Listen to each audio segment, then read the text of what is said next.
This is the space and time. This is the place. This is FC3 Monkey Business, your one-stop shop for everything geeky. And since anything is geeky, if you love it enough, you never know what you're gonna get. This is your host, IMC, and this week we are welcoming Liz Rice and Paul Breese. How do you pronounce Garelick? Garelick, that works. I was going to say garlic for a second, and I think it may be a little too Italian for you. Well, Garelick's my maiden name. Oh, I see. Thank you for that clarification. Very empowering. Now, they're here to discuss the long-running Doctor Who convention, Galifrey One, which recently went off. Where is that again? LA. It's in Los Angeles? The LAX Marriott. Wow. So West Coast Doctor Who fun. So then we're going to talk about that. And then after that, stick around for our usual upcoming events, business end of the thing, and our question of the week. Billy! Yes! How are you? I'm good. How are you, Chris? We're at it again for another week. Yes. How's Silent Bob adjusting to the house? He's getting more acclimated. Nice. He likes the house. He's wandering around. And Billy has a new cat. New black cat. New black cat. A little kitten named Silent Bob. Yep. I'm wearing my Silent Bob sweatshirt today. Yeah. See? There you go. We had a good St. Patrick's Day last week? Always. Nice. I hid in the house and watched TV. Me too. That's amazing. Tiny tried killing us at the D&D table. Tried. Failed miserably. Failed. There's always next week. Yeah, well, as I say every week. Put it this way. As soon as I'm done killing you guys, Evan takes over. Yeah, well, So- that's not much of a torture right there. Then, Evan likes to torture you in general. yeah, that's the So, thing. yeah. But as I've said on several occasions, strike me down. I will only return more powerful than you could possibly Yeah, imagine. whatever. I will torture the shit out of you. You already do. Ha! That's part of my charm. All right. And then think? producer Sherry's in the house today. Hi. Hello, producer Sherry. I have D&D news. You do? I do. Tell me your D&D news. Get Together Zero is under my belt. You did it. We got together for character creation. Sherry has begun dungeon mastering at a D&D table. Have you ever, Liz, have you ever played D&D before? I have not. Have you ever wanted to learn? No. Okay. That's fine. I'm just saying, there'll be an open invitation if you ever want to. We have plenty of tables that you can take a part in for an We evening have or plenty two. of books, too. Plenty of Okay, books to yeah. share. Yeah. Those are things. How about you, Paul? Have you ever played? Yeah, if you want to say ever. I mean, there were some times back in the late 70s, early 1980s. Yeah. So the original AD&D version way back in the day. Well, it was advanced, yes. Yes, AD&D. advanced D&D. First, what we now call first edition. Well, except that my wife also had a mimeographed copy of the original book before it was advanced. Oh, That nice. she had in high school. in Was the it, 70s. was it old purple? school.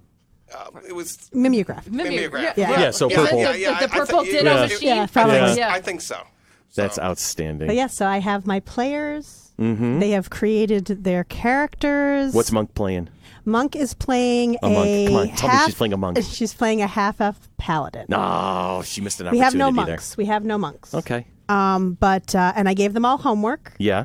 So And what's To the create homework? their backstory? the homework is I paired a couple of people up and say, okay, you knew each other before. Tell me how you knew each other. Mm-hmm. And then also give me 3 rumors about your character. Two are false. One is true. Don't tell me which is which. Nice. Because I'm going to use those as hooks. It's amazing the things, just creating the characters. I'm like, ooh, there's a hook. Ooh, there's a hook. Yep. That's the sign of an up-and-coming good DM right there. I who's was really noticing stuff enjoying like that. I'm That's like, awesome. you have, just on a random roll table, you have a book that you're protecting. Oh, I'm going to have fun with that one. Yeah.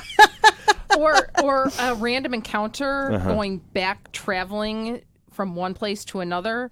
Just a stupid adventure like magical unicorn bunnies, which just whatever has now It's become a plot hook. has become a plot hook that I'm like, crap. Now I've got to figure out how to put it in just a little bit more. Yep. Because Scott is determined to get one. Scott's amazing at that sort of thing. He loves it. He loves latching on stuff like that. See, I love the fact you guys are so passionate. I just started my fantasy. We had our fantasy baseball draft a couple nights ago. Oh, cool. So that's my version of D&D. Yes. I There guess. you It go. absolutely Absolutely. is. Do you feel like you got a good team this year? I sure hope so. Do you have any Red Sox on the team? I do. Yes. See, then Yes, you're yes, going to be yes. all set because Yep. all you need is one Red Sox one Red Sox player to be good. I'm just saying. Is that so? That's what I'm sticking to my. That's my story, and I'm We'll sticking see. to it. If Defending he world doesn't- He's a Mets champions, fan, baby. so- I know, but I'm allowed to have my moment. Yeah. In fact, character creation in an upcoming game in the future. My friend Scott and I have agreed that we want to play characters that know each other. So we have actually established that our characters are brothers. Mm-hmm. Now, here's the hitch to that. You're Siamese twins. No, not conjoined. No, Scott is playing a full-blooded elf, and I'm playing a full-blooded human, but we maintain that we're brothers. And I figured out how it works, too. So. Well, I kind of paired Chris, Monk, and our friend Scott up as to how, and I have a feeling they're going to make themselves related. We've got a human, a full elf, and a half elf. Okay. And I'm like, cousins. Yep. Yeah. Well, the way we rigged it out is that Scott's dad is basically the elven equivalent of a hippie and loved Free love. everybody. Yeah. And so because of that, Scott has a half elven brother, and that half elf's mother is my character's mother. So we share no blood, but we have a brother between us. Yeah. So we just established, well, that makes us brothers then. Well, it was funny because what's soap opera? Why not? The last time we recorded a couple weeks ago, no, when we weren't able to record because it was the Amerks game. Right, we were at the Amerks game. And we were at the Amerks game on March 3rd. Well, I got home, and they had all created their characters for Evan's world. Right. And so they all had put money down Over under on what you were going to play. Over and under on what I was going to pick because for it was going to be an elven wizard. And the class. Tanya plays a lot of elven wizards, in case you couldn't tell. Or clerics or whatever. Or they were thinking that I'd probably run a thief. Right. So they're like, okay, if there's an over-under on what you're going to play. Hunter's like, I know the race. I know whatever. I'm like, and Sean's like, I'm staying out of it. Randy's like, I'm staying out of it. I effed with them all, and I took human monk. There you and go. They're like, what did you do? I'm like, you guys are just too well known. So Yep. You know, I know a real world equivalent to what you were talking about with you and your friend's characters. Yeah. My niece, Shay. Okay. She has a half brother. They share a father. Yes. Joey has a half sister. They share a mother. a mother. You cannot tell that little girl that my Shay is not her sister. Okay. You cannot. No, she will fight you to Yes, the death. That's my little sister. That's her baby sister. Yeah. End of statement. There's no blood between them, Nope. but they share a sibling. Yes. That's just Jerry Springer, but it's funny. All right. So here's, we're going to do our thing. So we're going to take a quick break. And when we come back, there is a wonderful Doctor Who convention out on the West Coast called Galifrey One. We've got a couple of folks who've been to one of the most recent ones. As a matter of fact, Liz, you've been to how many of them so far now? I think 5, because my first one was the 25th year. Right. That was the year that Billy Piper was there. And Okay. That was very exciting. And Paul, you've been there for about 10 or 11 of them? Yeah, 10 or 11 of them going back 15 years. Gotcha. So we have some experts who are going to tell us a little about Galifrey One, and we're also going to take some time to talk about Doctor Who along the way. So here is a break, and we'll be right back.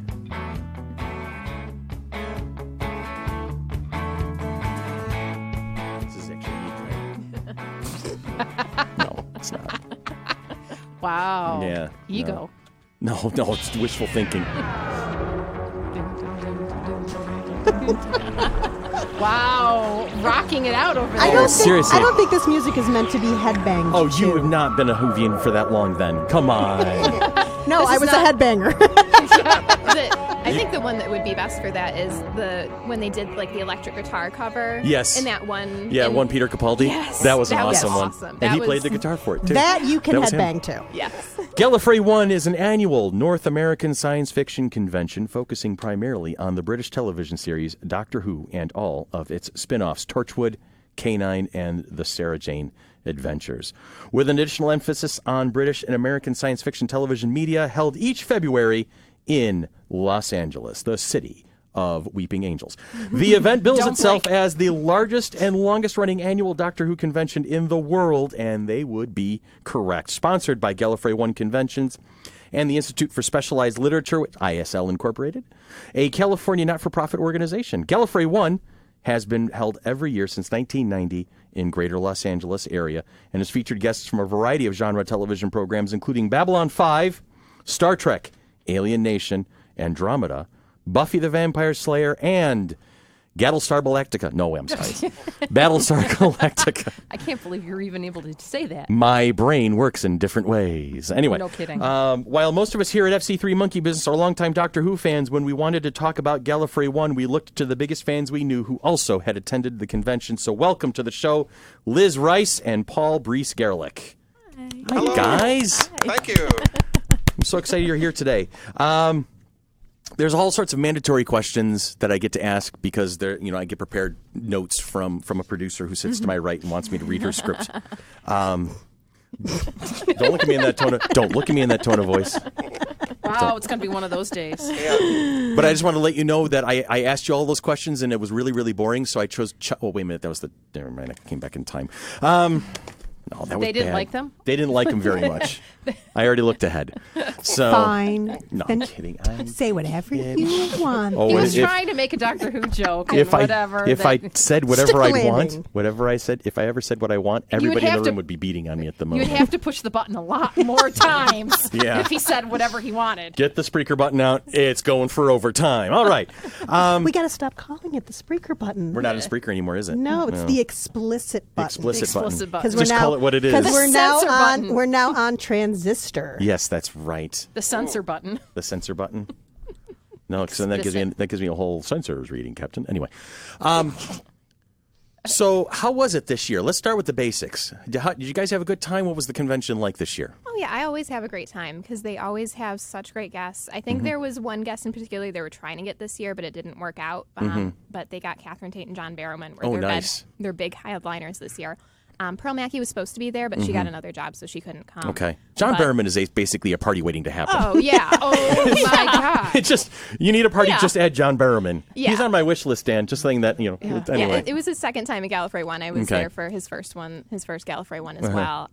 Does he show up in his panels in a skirt? Oh, yeah. Okay. Yeah, of course. Or kilt. Or Or a whatever. kilt, yeah. Or I think it was a or dress. none of the above. Or none of the above. Damn. But he sang at the end of his panel, too, which was Nice. fun. And Catherine Tate, it was her first Galifrey One. Okay. And she was so much fun, too. She was making fun of everybody. Oh, I'm sure. I mean, Catherine Tate came up as a comedian. Yeah. She was great. So wisecracking is like Yeah. second nature for her. Yeah. Now, have you gone 5 straight years? When was your first one? Yeah, my first one, I believe it was 2014. It was definitely the 25th anniversary year. So, yeah. And you had So said Billy 5 or Piper was at that one. Billy Piper and Arthur Darville. Okay. And I think it was only like the second or third time they'd gotten a big new series guest. Oh, okay. Like I think Freema Agman had been there before, but everybody was really excited. Originally, Billy Piper had to cancel last minute because she was sick, but then she got herself on a plane and came to LA. Good for her. Yeah, so the big joke that year was that everybody caught the flu from Billy Piper, but nobody was sad about it. Nobody was sad about it. I'd like to catch the flu from Billy Piper. I'll tell you that much for damn sure. So that would be the 6 Degrees of Mark Shepard year Yes. because he was there that year. Yes. Yeah. Yep. I Yes. think his dad was there too that year. Oh, Yes, The he now was. late passed away father. Yeah, and it was fun to watch them together. Yeah, I'm sure they 'Cause play off each other. and they're just lounging on the sofas and chatting with the crowds, and it's that kind of convention. It's Nice. It's not like stars talking down to you. It's more like Yeah. more like a conversation. Paul McGann is often known for lying on the couches at Galifrey One during his panels. Yes.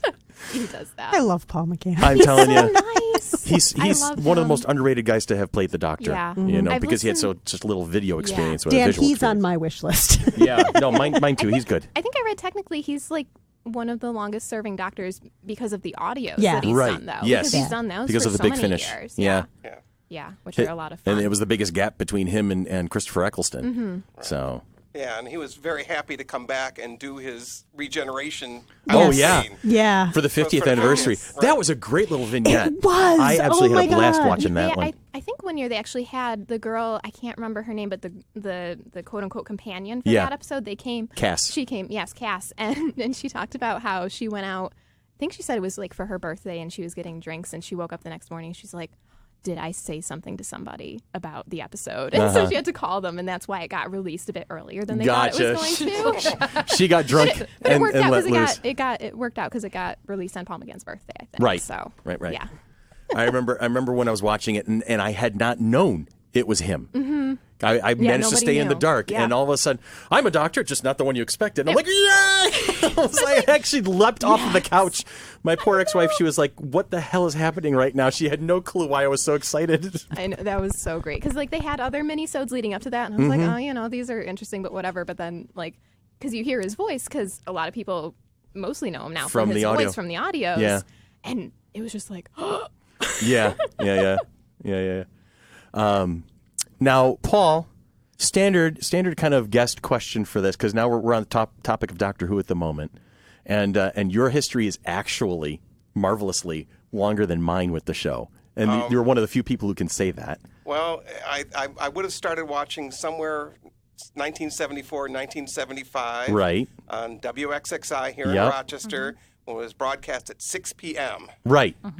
Yeah, the original. And that was, I kind of sort of remember glimpses, because I was born in 70.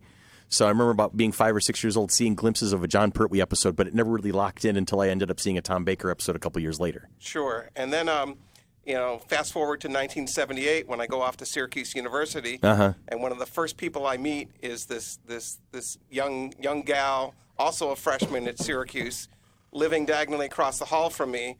And amongst the things we had in common was Doctor Who, playing recorders, early music, going on hikes, and now I refer to her as my first wife.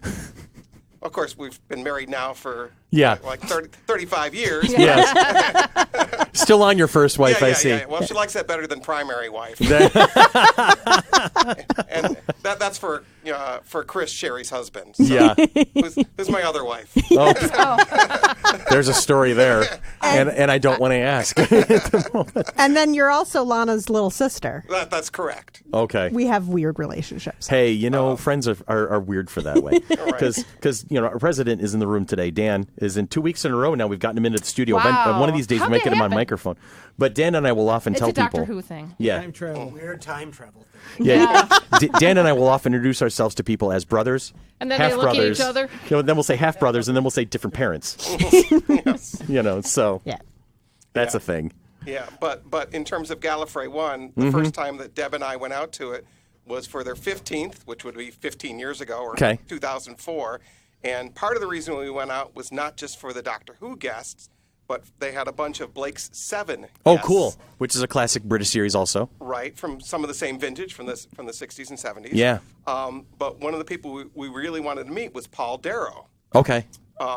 As we're coming in around midnight, because we had to fly from U.S. after work, or from Rochester, and we get into the Van Nuys airport because it was being held out there at that time, and we're heading to the elevator, and there's Paul Darrow holding the door of the elevator for us.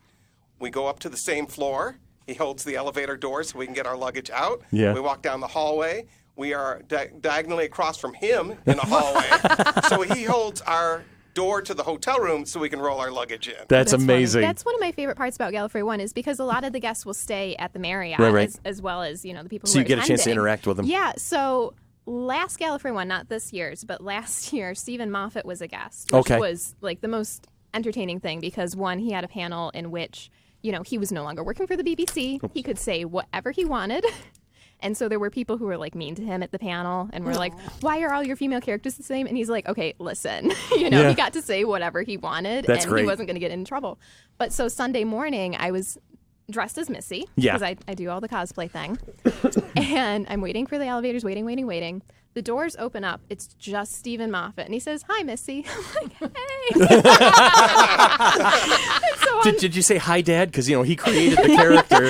Yeah, and then on like the way down, I was like, what do I say to him? So I gave him my ribbon, which ribbons are a whole thing at Gallifrey One. And it was the quote that Missy says in the Peter Capaldi's last two-parter, the hello, ordinary person, please maintain a distance of at least 3 feet. I'm trying to be really good today and be, I forget what the whole quote is. And so I gave that to him. And then we talked about how I was mad at myself for not recognizing John Sim sooner in that episode. And and that was fun. That's Because amazing. you get that a lot because You get a chance to interact with them. yeah, because they're a lot more chill. Because it's not a huge production, and they know that everybody there, apart from the couple people who decided to be rude to Stephen Moffat at his panel, they know that everybody there loves Doctor Who, and so they're really chill. Like again, the first year that I was there with Billie Piper, I saw her in the hallway, but I didn't want to bug her because it looked like she was on the phone. So later, I went to get her autograph, and I was dressed as the Moment from the 50th anniversary. And Okay. she said, not only did she say, I like your costume, she said, I saw you earlier, and I wanted to tell you that I liked your costume then, but I didn't get a chance. That's awesome. Yeah. So it's just... Yeah, I mean, part of this is besides the regular convention, there's what they call LobbyCon. Yeah. Everybody's sitting out, and a couple of years ago, they redid the whole first floor of the hotel. They're redoing the bottom this year. I'm so sad. Yeah. That'll be fun. The carpet will change. Yeah. That's a whole running joke. Yeah. Okay. Which we'll get to later.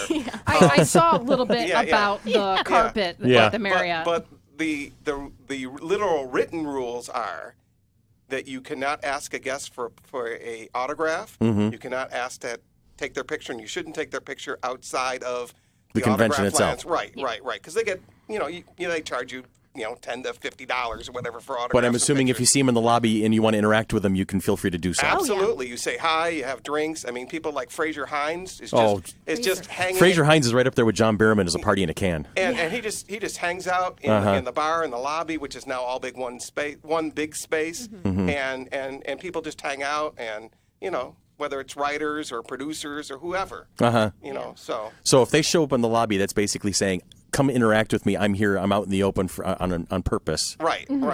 That's cool. Yeah, like one of my Galifrey One fans, Nate, the year that Moffat came, he saw him at the bar and he's like, "Hey, can I buy you a drink?" And so now we get to say, "I bought Stephen Moffat a drink." There you go.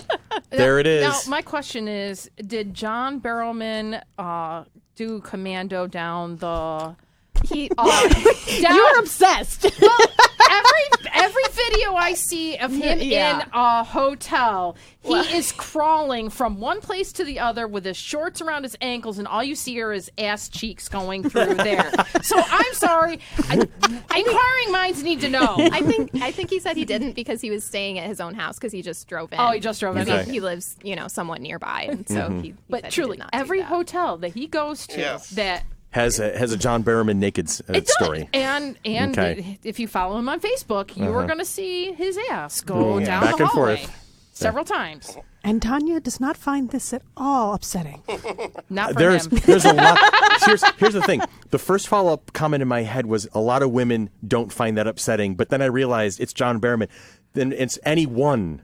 There's not a lot of people who would find that upsetting. No. And Okay. then he's usually doing Jenga with Tim Tams. Yes. I didn't even know what Tim Tams were. What is Tim Tams? It's a type of cookie. Okay. You can get them at Wegmans. Crackers. Yeah. Okay. Yeah, But- this year his thing was he wanted to have More ribbons. more ribbons I than saw Catherine that Tate. also. So that was the whole thing. But Catherine Tate was only there Friday and Saturday, and he was there Saturday and Sunday. I think Now- he wound up winning. Yeah. Paul has brought a bunch of his badges in, and they all look like Doctor Who scarves in terms of ribbon collection. This is a thing. So this is big not like thing. vendors are handing out badges. You actually make your own. Yeah, you can order them online. I wish I had brought mine. But We've got a catalog back here.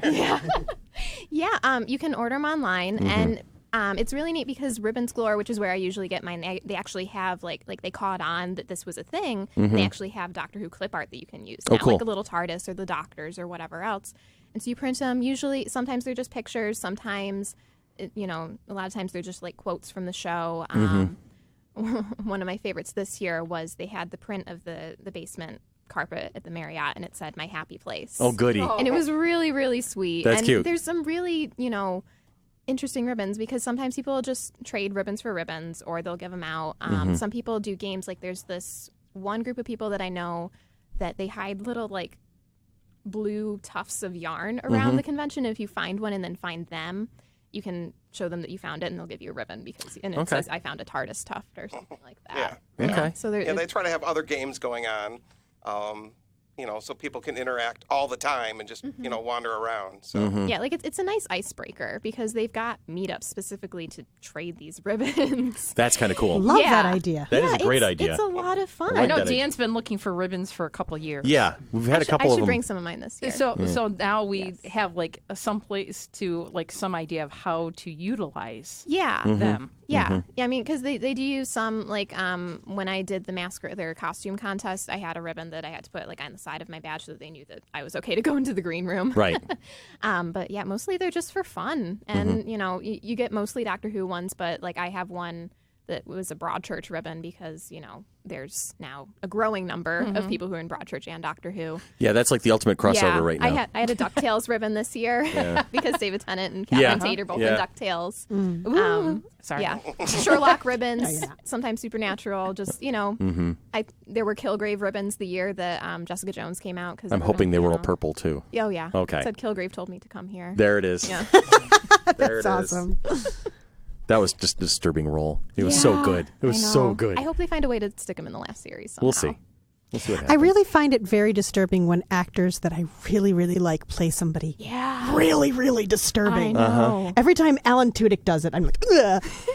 I am really looking forward to Angels and Demons. Is it out yet or is it coming out soon? It's coming out soon. Have you heard of Angels and Demons? No. Michael Sheen is playing an angel. Oh, that. Yeah, Good Omens. No, Good Omens. Good Omens. I knew what you were talking about, but yes, Yeah, Good one's Omens. an angel, one's a demon. Yes, one's an angel, Good one's a demon. Omens. Okay. It's on Amazon Prime. It's Good Omens. Is it out yet? No, No. not No, yet, but not it'll yet? be on Amazon Prime. Okay, Good Omens. No. I was close. So, Deanne, can I borrow your Amazon Prime account? I got to get that set up. I've been meaning to do that I have for a an while account. now. People can borrow mine. No, I'm actually starting to use But Amazon that'll- more and more, so I got to do it. I got to make that jump. $99 a year. I mean, it's not that Yeah. expensive. Went up a little bit, but not by much. Oh, I have a son that still has an EDU email account, so it'd Oh, wow. be $49.99. oh boy. Look I at could you. I could use his account at least for like next year. Mm-hmm. So Sure. All right. So now here's the thing. Now you both have attended other conventions. I know you've been to FC3, you've been to Galifrey One, you've been to other conventions on top of that. What is it that makes Galifrey One so special? What's the one that makes it stand? Why does it stand out to you two? One of it again is because it's this fan-run thing. Uh-huh. I mean, the people that have been running it for all 30 years. Mm-hmm. Sean Lyon doing the front man for the kind of thing. Okay. And Robbie Bourget, who does the kind of behind the scenes Okay. stuff. They've been doing this, and even the guests will tell you that it's more like just coming into a group of family rather than to a group of strangers. And then tying this all together, my wife happened to run into a guy at the bar Thursday, not long after she arrived, and then I came over and was talking with him, and he was wondering about going to the In-N-Out Burger Run. And it's like, well, I always go. I typically drive a car, in this case a minivan, so I can take people who can't walk the 3/4 of a mile. Plus it was on and off raining. So I invited him, and so he came along. And one of the people who was also in the car with us, they were talking about ribbons and stuff, and she said, wait a minute, I got a bunch of leftover ribbons from last year that I'm not handing out. So she gave them to him, and he took one and gave her the package back. He goes, no, these are for you to hand out. These are now your ribbons. Oh, so that's you can become cool. part of it. I mean, even though almost everybody will give you a ribbon, just because you're hanging out and stuff. Right. But he got to be part of it. And that kind of shows it all in a nutshell, is that everybody there, wants you to become part of it. Yeah, like you said, it's fan run and it's not for profit, so it's they're not out to make you pay a bunch of extra money. They just want to cover the guests that are coming, and they also do a charity auction every year for different charities. I think a couple of years ago when Lala Ward came, they raised money for a senior living home that she's chair of or something, and so different stuff like that. It's fan run, not for profit, and it's just because it's the vibe. Is what I'm getting. Yeah, absolutely. Definitely. It's the vibe of the place. It's just there's a couple things upstairs in other levels of the hotel, but it's just all in the convention level of the LAX Marriott. Okay. So it feels small. I mean, there's quite a few people who go. I don't know exactly how many people go, but it's well, they sell. I can tell you that they sell between 3,000 and 3,200 tickets. Okay. Yeah. And they top it out at that. And 3,900 attendance as approximately as of 2018. Okay. Yeah. Right. And I already had it. Yeah. and people ask them, can you move to a bigger venue? And they're like, we don't want to because we want to keep this small. We want to keep this to be a thing that, we can support and do. But we want to make sure that everybody still has a good time because, like some of the big conventions, the lines just to get the autograph from one of these people is insane. But, if you're not like right there first at the start of their autographing session, but you can usually just like walk up to the table and start talking to them and say hi and get your autograph, And and the guests are walking around, like I said, and saying hi to everybody. And, it's a lot more chill and like that's cool. Than some bigger cons can be too. And now I'm going to ask a question, and I'm not leading you into anything. I honestly want your impression. Do you feel that at FC3 we're trying to capture that vibe? Do you feel like we're trying to move in that direction? Do we have work ahead of us? Are we kind of getting the Galifrey One action there? Yeah, I think so. Because I know you guys are not for profit too. So it's like you're just trying to make sure everybody has a good time. That's which is what conventions should be. Right. Like I get that some agree. of them just get to a point where they're a business and they become this huge machine because people use them to promote stuff or whatever. Like I love going to New York Comic Con, but it is such a huge thing every year because it's just so hard. Because another thing that I really like that they do is when they've got the big guests like John Barrowman or Catherine Tate or whoever, they'll do 2 separate Q&As with them. So because their main hall can only fit about half of the attendees that are at Galifrey One, so they'll do one. Usually they'll do like one on like Saturday and then Sunday morning. Okay. So everybody gets to see them. It's not like you're going to miss something. Right. And they've got it, because if you're a fan of Doctor Who, there's something for you to do constantly at this convention because it's all just about Doctor Who. Right. Gotcha. Yeah. There are 5 tracks going on at any given time. So they have the main hall, Hall A. They have a smaller one, Hall B, and then 3 quite a bit smaller halls that will have specialized type things. So there's always something running around, cosplay or science things. They have a couple of women who are rocket scientists who come in from JPL, Jet Propulsion Labs. And, they work on the Martian rovers and other things like that. Oh, that's cool. And they are great fun to listen to. Yeah. And, you learn a lot. But they've also been involved in some of the main programming in that there was one year they were doing a critique of one of the episodes that took place. Waters of Mars, right? Waters of Mars. Yeah, I was going to say something about that. It was so funny. Like, I didn't catch all of it, but they were tearing that to pieces. Right. But they are also Doctor Who fans. I mean, they liked the episode. They were just showing you, like, okay, there's these long hallways connecting the center part of the station to all the outlying parts. And I said, there are no long hallways when you have to fill them with air that, is so expensive to bring up. And they said, so there would be an airlock, like maybe a 6-foot corridor, and then another airlock, and that would be it. Yeah. And that was just for safety. Yep. But you don't have dramatic robot chases in that short 6-foot hallway. No. Come on. I'm not sure that you could play tag on the space station, but Yeah, the live commentaries are one of my favorite things. Right. Because they don't just get the actors, they get like the directors and the writers and producers. Oh, cool. Okay. Yeah. And so they'll have like this year, Rachel Talalay came and she did a live commentary for Heaven Sent, which was so cool to see. And then she like showed us deleted scenes that she later said, I didn't actually ask anybody if I could show you guys this. Yes, but You're like, oh, oops. Oops. yeah, we've seen her at other conventions, like at Regeneration Who down in Baltimore area. Yeah. And again, she'll show you accidentally the desktop of her laptop, and it will have things that she's about to do. Oops. She says, "Nobody write this down." But she is an excellent speaker, and it is incredible, the depth that she goes into when she directs either a Doctor Who episode or a movie or things like this. And this is why she's in such demand.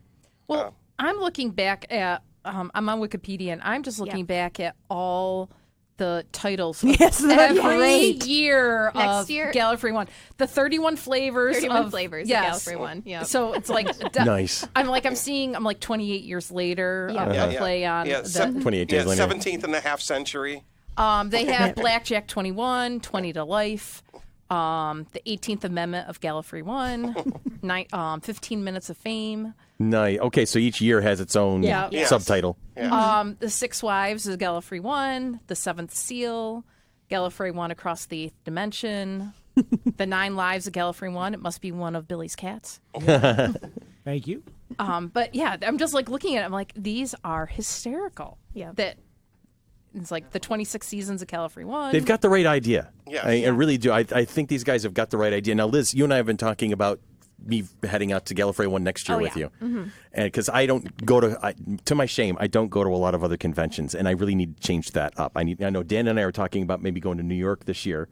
And so Galifrey One in February of 2020. Yep. So there's a lot. I mean, there's a lot of good stuff to be had out there, and I think that's one of the things that's drawn me to Galifrey One is, yes, I'm a Doctor Who fan, but I also have heard many stories about the vibe of the place and how they kind of they treat it the way that we want to treat FC3. So that's kind of like there's like brothers in spirit type of a thing there. And they're very open. I mean, they do work with sister conventions. I mean, they're like they call Chicago TARDIS their sister convention, which used to be Visions, which we went to in '93, and it had a similar feel, but it was a little different. I mean, part of it is it's tough because you're in a venue that's not a hotel, Right. and there is no hotel big enough in Rochester to with the convention hall space to seat 1,500 people. Well, yeah, that's a thing too. It's it's just a little different. But that said, there have been other, Who conventions here in Rochester decades ago. Yeah, when creation. Right. But they were, professional group just, kind of making money on it. So That's how I met Nicholas Courtney. there you go. wow. Yeah. Yeah, I met Nicholas Courtney when I was 13. That's awesome. Yeah, I came in for a creation convention. It was at the downtown, what's not the Holiday Inn now, it's the Radisson now. But It was the Holiday Inn. It's Star Trek combined, right? Yep, Yeah. Star Trek and Does Doctor Walter Who. Kanan get the same one? No, it Oh. was just Nicholas Courtney okay. and the woman who played Nyssa. Oh, Sarah Sutton was supposed to be there, but she had a last-minute conflict, so couldn't make it. So that's so cool. Nicholas was the man, and it was great because he led every panel that he did. He did like 3 or 4 throughout the weekend, and they did this joke where basically the audio was not working, and then he would channel the Brigadier and go, "I don't need a microphone," and then everybody'd go nuts. We'd all go crazy. And my buddy Jim, who I went to the convention with, we walked out the hotel for lunch. We went down to the McDonald's that was there on Main Street, and we're sitting there, and he comes walking in. And we're sitting there, these 2 teenagers looking up, and there's the He's at Brigadier. McDonald's? There's the Brigadier, and he recognized the both of us because we were sitting in the front row of his panel. And he goes, "Chaps, get up." And we get up, and he goes, "Salute, sir." Brigadier, "Good man." And then he walked away. And I'm like, what the fuck just happened? And he ripped off the Brigadier's salute. Whatnot. And I almost expected him to say 5 rounds rapid or 5 nuggets rapid. I don't know what it was, but that was one of those moments that I got to it was cool. great. I need to watch. I've seen bits and pieces of Classic Who, but I really need to watch more, especially now that I'm paying for BritBox every day. See? Come on, Liz.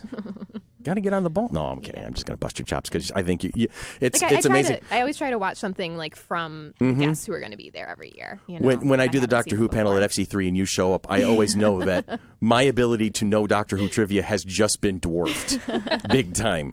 And it's amazing to me, but I always get a kick out of it when you're there because you're like, you're my expert now. Seriously, I'll get into a tangent and I'll look at Liz. I'm like, help me out here because I know I'm in the wrong spot. Right? And then she'll clarify it and I'll be off and running. It's all good. So that's fun stuff. So maybe you just Yes. need to have Liz tag team with you and Don't give away my secrets for the next panel. Don't do that. I'm Don't do just that because I offering was up a going to put the suggestion. girl on the spot. I'm sorry, Liz. I was gonna do really it. Sorry. As long as it's over before Galifrey One tickets go on Yeah, sale. seriously, it's funny because the Saturday of our convention, yeah. April 13th, is when the tickets for the next Galifrey One go on sale, and they go on. If I have it planned out right, 3 o'clock. the Doctor Who panel is going to be at 2:00, and then I'm going to instruct everybody to then leave the panel and go buy your tickets for Galifrey One. Sure. So Are sure it's Yeah. I know we were working out the basics. We may have to tweak the schedule just a little bit. Hold on. Oh Well, yeah. well, Anyway. we can just put a few laptops in there. We'll do it during the panel. It's Yeah, not, yeah, it's, yeah. it's not like trying to It get New York is Tom- from 2 to 3. Yeah, because I manipulated you the other day. I'm not ashamed to admit it either. Yeah. Time meddlers. That sounds dirty. I mean, it is nice because it's not like San Diego or New York No, where tickets no, go no. out. Like they'll usually sell out within like a day or 2, Right. depending. But they don't announce any guests beforehand, so it's not like everybody's like, oh, this person's going to be here. I got to get my tickets But now. I think it'd be a fun tip of the hat to have one convention pushing you to buy tickets to another convention on the other side of the country. This is on the other side of the country. Well, no, I mean, no. It's all part of the brotherhood, man. Yes, Seriously, yeah, it's just the way it ought to be. It is, and what I should have done was taken some FC3 brochures out to California. So next year. Next year, we'll do that. you could make because people do like put like their companies or whatever on the ribbon sometimes. You can make a Flower City Comic-Con Wow, ribbon. you mean you could advertise your show at somebody else's show? That's how novel that is. Yes. They usually have like like tables and then like just they acquire brochures and postcards and stuff throughout the weekend. So I don't think they'd be. Now, how mad many about it. cosplays did you have this weekend? This time, for this Gallifrey one? Okay, I brought. You brought space hair, Yes, I did. so you did a River and you did Oh, Missy. I didn't bring River this year. I thought you had. don't I think thought I saw a picture did. with you doing River. No, it might have been a picture from a previous year, but I brought Della Duck because I wanted. Oh, my picture that's with okay. I remember. Yes. Yeah, I remember Della Duck. I brought I Della saw Duck that picture. because Catherine Tate was going to be there, and she voices Magica Dispel in the reboot. Okay. I was going to bring it before they announced her, but then I was like, no, I definitely got to bring it and get And my if you're not picture. familiar with the character gang, Della Duck is from the from DuckTales cartoon, and Liz does a really cute rendition of it. She's the mom of Huey, Dewey, and Louie. Yes. And she is currently stuck on the moon and has been for 10 years. Apparently. Yeah, so I brought Della Duck. Mm-hmm. Then I wore Missy for the rest of that day just because the makeup was easier to to do, and then I wore Princess Astra. Okay, the / purple dress. Romana. Yes, yeah, because I've been trying to do more like Classic Who cosplay just for fun, and I was like, well, I can be a Doctor Who princess instead of just a Disney princess. There you go. And Romana at the same time, because she shows up in that outfit briefly. And then I was the 13th Doctor for the Masquerade, which is their costume contest, and then on Sunday too. How you been liking Jodie? I really enjoy her. I think they can do better. Yeah. Okay. So you and I are in the same spot. Do better. All right. Especially because I've seen what Chris Chibnall and Jodie can do together in Broadchurch. I've seen The depth. her do some amazing scenes. Like one of the scenes that I thought about that made me the most excited when I found out that she was going to be the Doctor.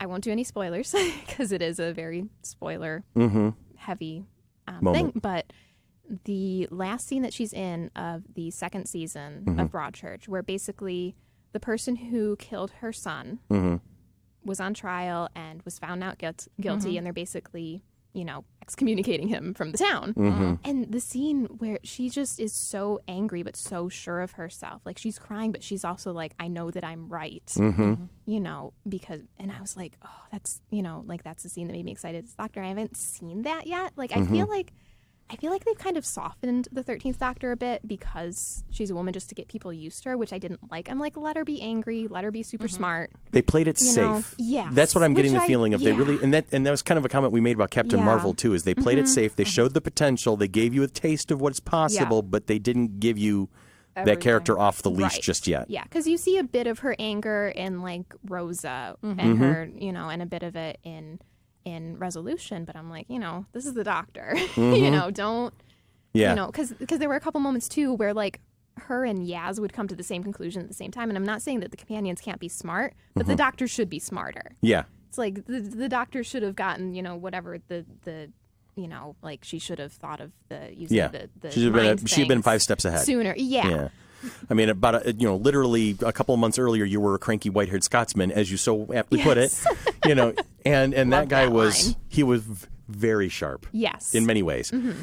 So to kind of like switch it up that way, it was a little too jarring, and I think there was a lot of missed potential. Yeah, but it was still good. Yes, I still very much enjoyed it. I've got confidence that they can continue. I just wish it wasn't a whole year before we got to see that, because I feel like people, might decide to be done, and I'm like, no, but I know this is going to be good because I've seen their work in other things. People who are upset with that obviously have not been following much in terms of British television. Paul, what did you think of season whatever 11? 11, Mark II. Mark II, yeah. We enjoyed it. I mean, it's you're still getting Doctor Who stories, no matter who, what gender, or who is playing the Doctor. Who's on first? Who's on first? But again, the writing I think is a little weaker. But would think that as people get used to the character and the companions, like for the next season, it'll be a lot easier for them to write. Yeah, it's tough out of the gate. Yeah, but I think they did a really good job writing enough to keep all the companions having their own little tracks going through it and interactions and stuff like that, because it's not easy to write for 3 companions. Yeah, I do hope we get more of Yaz, because this season definitely felt very, very focused on Graham and Ryan. Yes. So I hope we get more about Yaz. I mean, I know she had like the episode, the with her grandmother job, but hopefully her character can be fleshed out a little more, because I enjoyed all the characters, but I'm just like, I need to know a little bit more about Yaz. Sure. And the people who've been complaining about too many companions obviously did not follow Peter Davison. That's all I got to say. Tom also had, on several occasions, he went up to about 3 or 4 at one point or another, so. I mean, you started off with a doctor. And Barbara. His granddaughter, and then 2 Barbara, teachers. Ian, and Susan, it started off with original and plus 3, so, yeah. To go back to the show, is there a favorite guest you've met there so far? I don't know about favorite, but, I was pretty shocked with how much I really enjoyed a panel last year, a couple of years ago, with June Hudson, who did costuming, not just for Doctor Who, but for several other shows.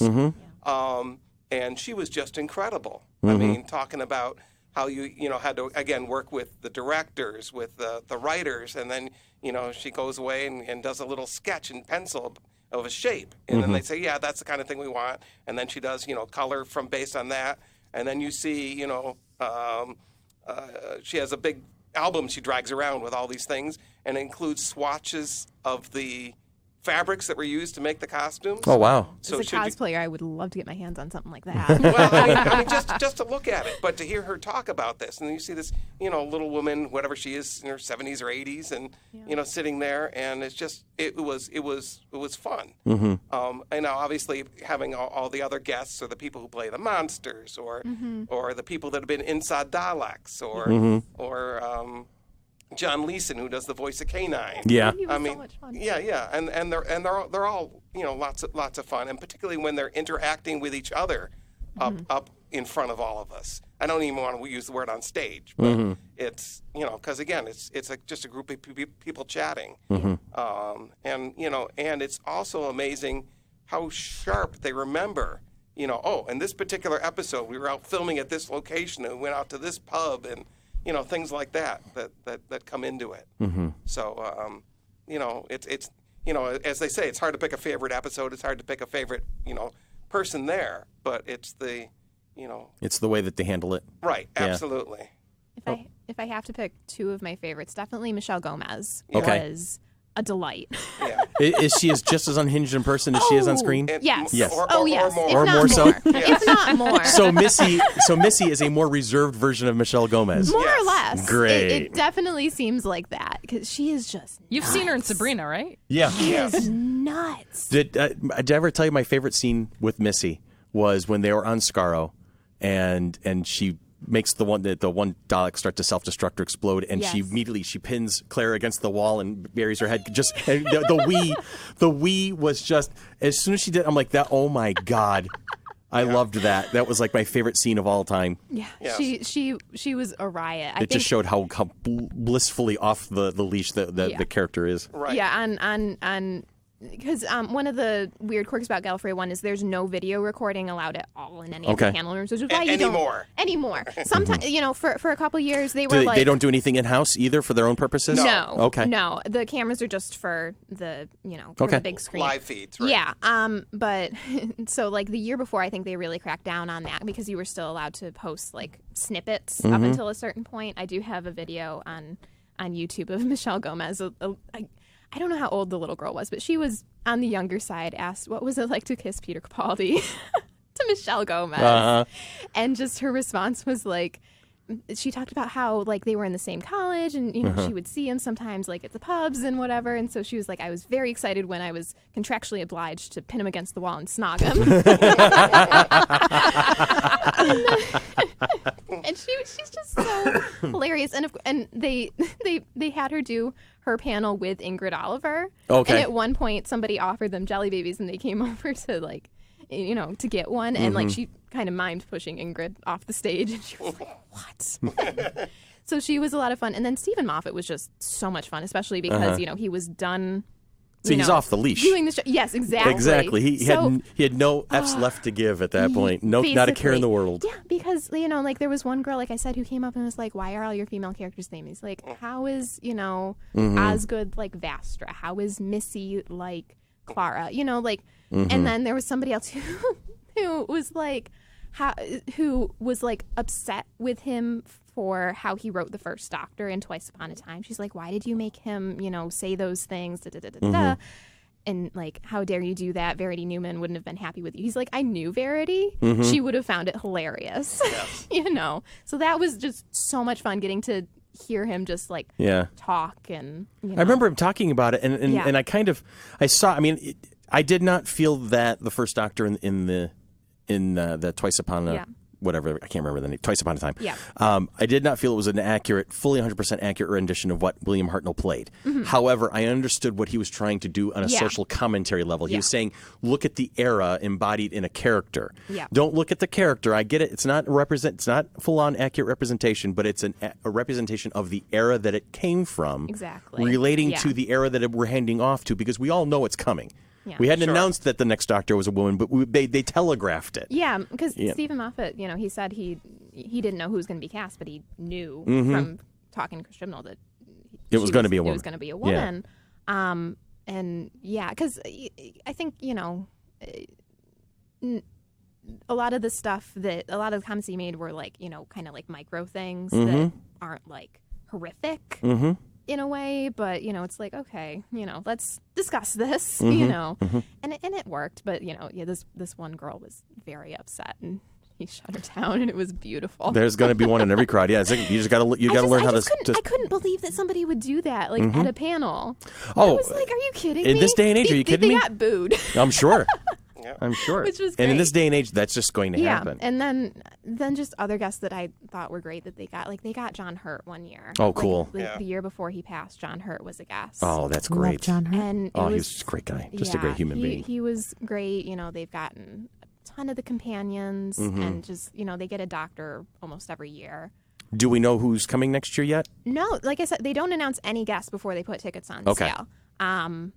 I think they usually, because tickets will go on sale in April, usually their first batch of guests, sometimes like before the summer goes, but they'll take like the summer off to like, chill, because they're usually working on this all year. Right. And then most of the like, quote unquote headliner guests will get announced closer to the convention because they don't want to like say, oh, we're getting this person, then have them have to cancel, which has happened. That's happened 2 years in a row now with Pearl Mackey, where they wait until closer to the convention to announce her. Yeah. But then they're like, what? And then she got a job. Yeah. So it's like, Well, a young up and coming actress, Yes. and she's going to be busy, and so Yeah, 'cause unfortunately, I you think- can't pin her down for something. yeah. like Last that. year I think she was in a play, and then this year she got I don't know what she got, but she was posting some very lovely pictures of somewhere tropical that weekend. So I don't know what it was. Yeah, that's it. And they do get usually messages from the current production company. Yes. Are put out. They do a what's happened in Who this past year, and then they do a big closing ceremony of stuff. And they often have things. This year it was a dedication to Sean, which he didn't know ahead of time. Who again is like the person who deals with all the guests and stuff. And they had lots of guests, either from England do videotaping or however they did it through Skype or whatever, of messages for Sean, and some of them were the current people in production. It was That's really cool. Sweet. Yeah. That's very cool. They also had they had an email from Chris Chibnall that they read out. Yes. Oh, that's great. Yeah. Yes. Again, because unfortunately, Galifrey One is right in the middle of their production Yeah. in England, so the current people can't come over. It's tough to get away for a weekend, let alone It'll be having to fly. It'll be interesting because they're saying early 2020 for the next season. I'm like, is like Doctor Who going to be on when Galifrey One is running? They're going to like have to all the panel rooms are just going to have to be to watch the episode. Right. That would be great. That'd be fun. Yeah. But to tie back into Flower City Comic Con, last year you had Caitlin Blackwood Right. visiting, and What a sweetheart, too. Yes, Oh, I yes. loved her. She was. but she was there, and so was her mother. Yes. And her mother happened to comment on my Doctor Who scarf. And I said, well, funny. Which you are wearing right now. Which I'm wearing right now. We'll get to that because Sherry said I had to talk about it. But I said, no, you said the same thing about this scarf a few years ago. And Caitlin Blackwood, something like, whenever she was just on Doctor Who, Right. came to Galifrey One with her mother. And so I had my Galifrey One button on and pinned to the scarf. And she said, oh. And then they were pointing out and talking about it. Well, then when I saw her again in February out in California, and she said, "Oh, hi, where do we last see you?" And I said, "In Rochester." And she goes, "You fly out from Rochester to California?" I said, "Yeah, there's people come from all over the country." And she goes, "Oh, that's kind of cool." So There you go. I actually wound up on the shuttle to the Marriott with Caitlin and her mom and Nick Briggs. So that was fun. I told her that you guys say hi. Nice. Thank you. I appreciate that. Yeah, I got a text through Facebook from Liz at one point. It was Twitter. Yeah, it was Twitter? Yeah, It was Twitter. yeah. That's right. You and I use Twitter. Yeah. And she's like, yeah, I'm on the bus with Caitlin. Tell her I said hi. but My favorite, I'm just going to end, my favorite picture of FC3 last year was when it was done, and a whole bunch of us went to the Old Toad afterward, and my daughter Juliana is sitting next to Caitlin, and the two of them were talking like they'd been friends for years.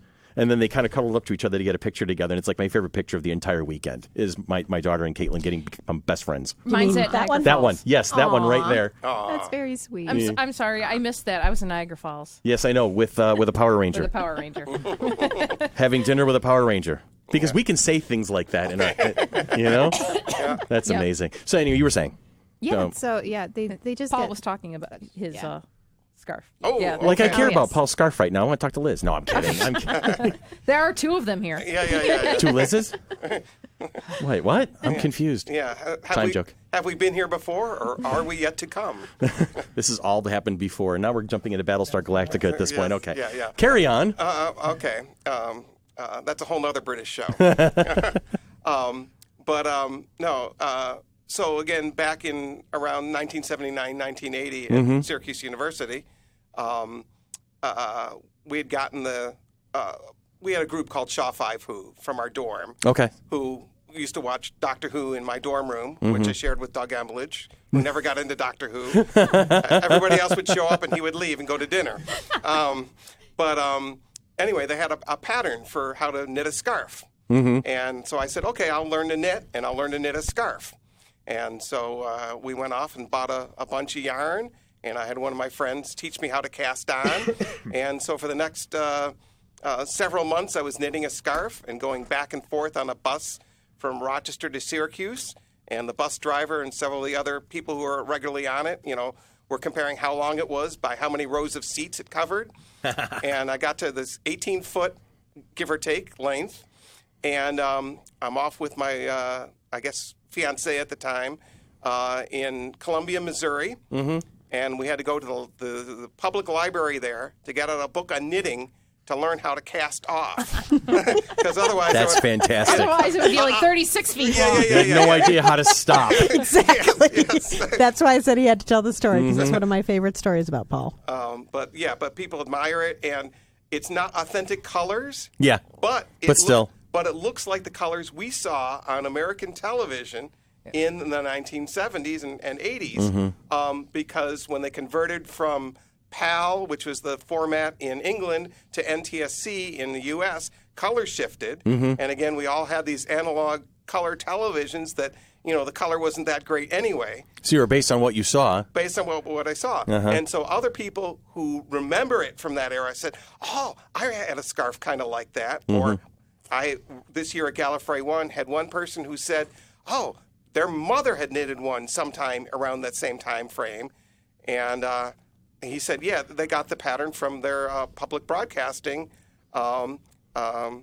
in Syracuse, New York. I'm thinking, okay, just a minute. And he goes, well, I lived in wherever it was, Oswego. And I said, oh, we're probably working from the same pattern that WCNY was distributing. Yeah.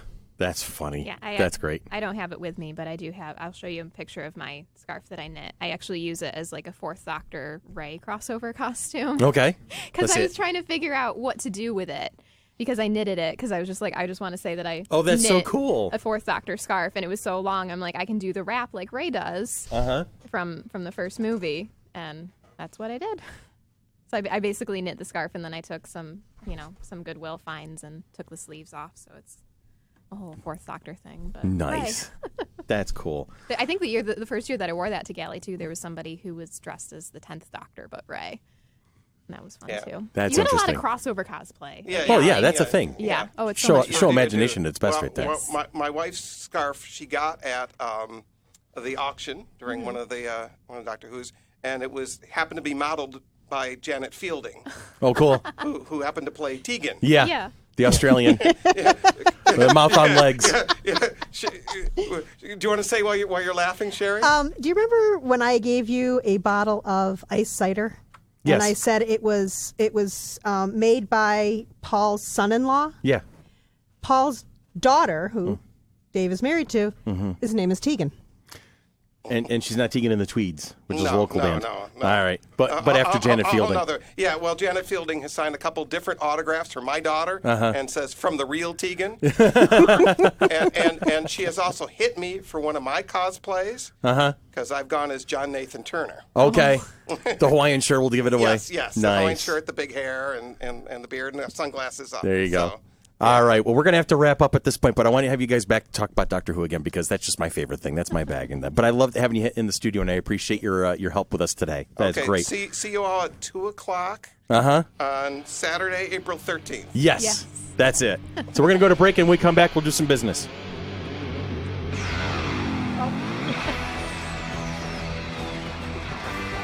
He found it. Oh.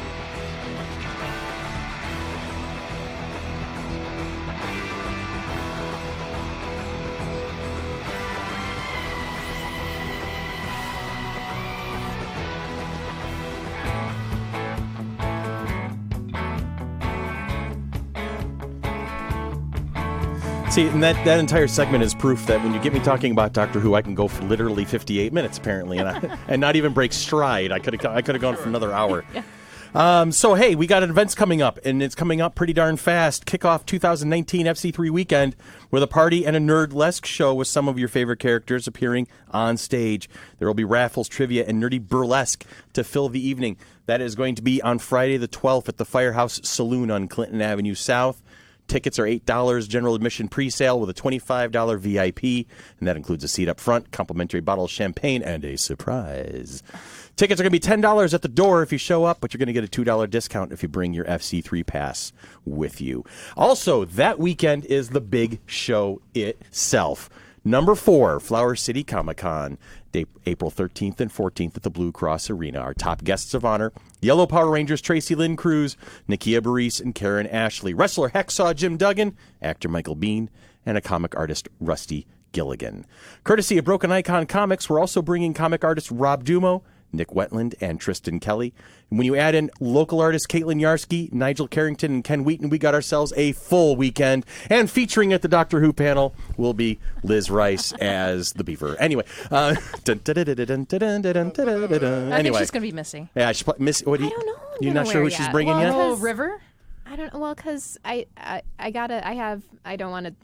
Okay, I'm going to spoil DuckTales, but in the most recent episode of DuckTales, it's revealed that Della lost a leg when she was on the moon and when she crashed her spaceship. Oh, no. I want to make like a foam armor leg for my Della, and then if I get it done in time, because I'm working on it for a contest. Did you guys see the Mary Poppins Returns? I have not, with Emily Blunt? I have yes. not. Well, they do an animated sequence like they did in the original, and all the costumes for that bit are all hand painted on white fabric. Okay. And so I'm currently working on that. Cool. Maybe I entered the D23 Expo, which is Disney's own thing. They have a costume contest, but you have to like apply to be in it, and then they choose people. So when we do a cosplay podcast again in the future, I'm going to call you back in for that one too. Absolutely. All right. So, hey, guys, do you want to be a part of the FC3 Monkey Business and Mighty Monkey Corporation experience? There are a few ways of doing that. Tanya, can you tell me one of those ways possibly, perhaps? The first is to become a sponsor. Yay. We have sponsorship levels of all kinds and are even willing to create custom sponsorship packets. So please contact us at sponsorships@fc3roc.org. Hey, Sherry, what's next? Next is supporting us on Patreon. Patreon is a way to support the people who are creating the things you love. Please check us out at www.patreon.com/FC3ROC.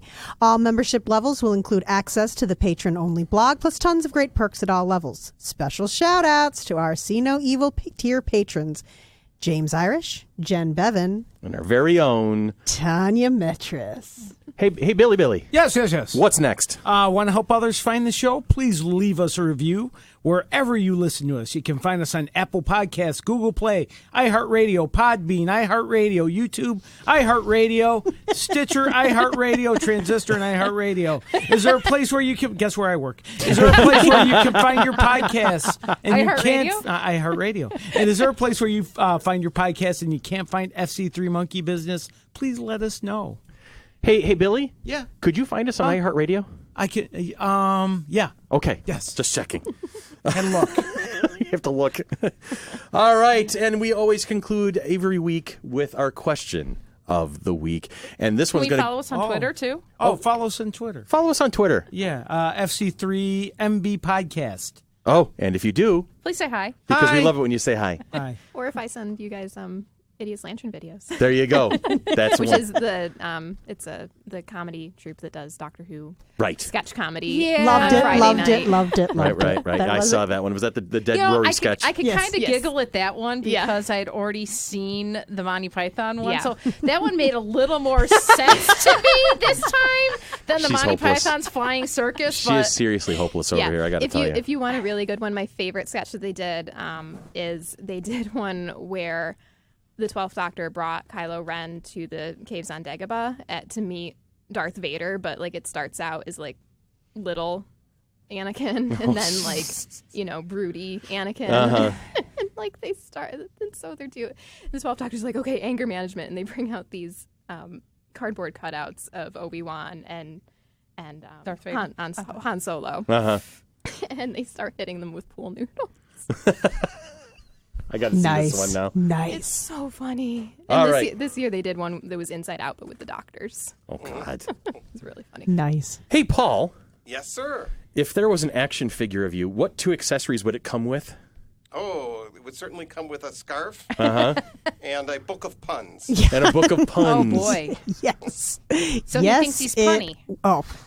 He had Oh my God. Ooh, put that was, him and Dan in a room together. It's all over. Dan loves Dan puns. can't even compete. Oh. No. Dan's like, hold my beer. Liz, if there was an action figure of you, what 2 accessories would it come with? I would definitely need a sewing machine. Okay. Kind of changes what else. Maybe the sonic screwdriver. Okay. Yeah. I'm with that. That works. Billy! Yes. If there was an action figure of you, what 2 accessories would it come with? Let's see. A bunch of T-shirts and a cat. I was going to say, there was going to have to be a cat in there. There's going to be a cat reference. Or a T-shirt and a bunch of cats. I was also thinking like a CD, a mixtape, or a mixed CD Yeah. of a variety of really cool, like bluesy music. Earbuds, Microphone, Yeah. Earbuds. headphones. Yep. But cats. Cats. Cat. Tanya? Nice. I'm going to have to say it has to be at least a huge bin of dice. Okay. And, probably one of my other accessories is probably going to be a pair of flip-flops. Flip-flops. Yes. That's true. You are kind of flip-flop nation when the summertime When the comes summer out. comes, yes. And So, my but- students... Can't wear them. So my about 3-4 months students out of get the to year. the point that they're safe until the flip-flops come back out because they know I threaten to beat Okay. them with the flip-flops. So a lot of dice and flip-flops. Yes. And my dice get thrown across the Oh basement. yeah, I've received them on a few occasions. Yeah, I got pegged on a He's couple of had to occasions. catch them before they've I gone have- behind the washer. I have become a story when it comes to dice. I was rolling really bad one night, and I just picked up my dice and went reset, threw them across the room, and made Lana go get them. So that's become reset. Reset. I saw the 5th edition thing that you've joined, that 5th edition Dungeons and Dragons thing. The board. Yeah. The board. Someone's like, "Oh, I've become addicted to dice. I I need have to buy." 6 sets now. And they're like, "I need." Amateur. I'm just like, really? You've become addicted to dice? I can't walk out of Millennium without a set of dice every time Seriously? I go in there. So I'm like, you're definitely amateur Amateur. type thing. Well, when I was about to go in for my double bypass surgery, I told people it was fine. I got a 17 on my saving throw. There you go. Awesome. Nice. Awesome. Sherry, Yes. if there was an action figure of you, I know it would jingle, but what 2 accessories would it come with? I'm not jingling today. I get that, but still. She has I'm wearing boots boots. on. I have boots Yeah. on, so I couldn't Anyway. do it. Well, a book, obviously. A book. That's without a doubt. I wrote this question, and I still don't have a great answer for it. Oops. She had plenty of time to think. I know too. it would be barefoot. That's for sure. Okay. No shoes necessary. No a sh- book. No. And Any random person named Chris. because I collect them, Yes. pretty much. Yeah. Pretty much. Baked goods?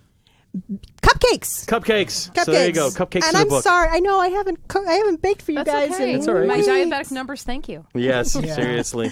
However, I think we are really looking forward to those red velvet brownie cupcake chippy things that Sean had posted, and you're like, I can make those. I could make those. I'm not a big fan of red velvet, but I'll make it for others. My feelings is red velvet is weak Scott chocolate. would love you. Yeah, I agree, Sherry. It's weak chocolate. If Yep. you're going to make chocolate. Yep. Unless it's white chocolate, which I love and you don't. White chocolate is awesome. I love white Wait, chocolate. no, I can handle white chocolate as long as if we just called it If it's something a else. Twix. If we just called it something else, it's not chocolate. That reminds me, I still have Kit Kat bars in my desk. Oh, there you go. Chris. I'm sorry, Susan. Yes, dear. If there was an action figure of you, what 2 accessories would it come with? I've been trying to think of a good A answer for Baja? this one. Not necessarily. I mean, I don't wear them all the time these days. Often, but anyway, it's like Baja or hoodie. So you'd have to have different action figures. One dressed in a Baja, one dressed in a hoodie. As far as accessories are concerned, I would assume probably like my game bag, my satchel would be one of them. And something Boston Red Sox. Well, that would be part of the costume of the action figure, I would assume. Yeah. So like like a hoodie that's open and you can see a Red Sox T-shirt underneath, that kind of a thing. If I can be a wise guy, Go ahead. a broken car. Billy. Yeah. I hate you right now. Because guess where my car is right now? Yeah, I know. It's at a garage. That's why you said it. Getting the catalytic manifold repaired. Oh, That how sounds does very it sci-fi. feel? Because I hated you guys a couple weeks ago. Yeah, well, I get over it. So I'd say probably like my gaming bag, which has always some sort of stuff in it, like my dice or a book that I'm reading or a book that I'm writing, things like that. That's in there. So that's a thing. Maybe my phone, my cell phone, because I'm like so glued to it all the time. Playing Clash of Clans mainly, or texting, being told by Tanya how much I suck because I piss her off half the time. Only 75% of the time. Yeah, only 75%. So yeah, probably like my game bag and my phone would probably be the two accessories there.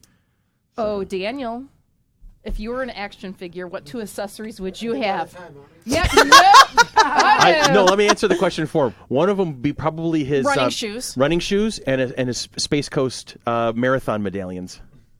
So that would be that, or a Debbie Gibson collection. Or my Disney Marathon. Your Disney Marathon one? Or something Battlestar Galactica?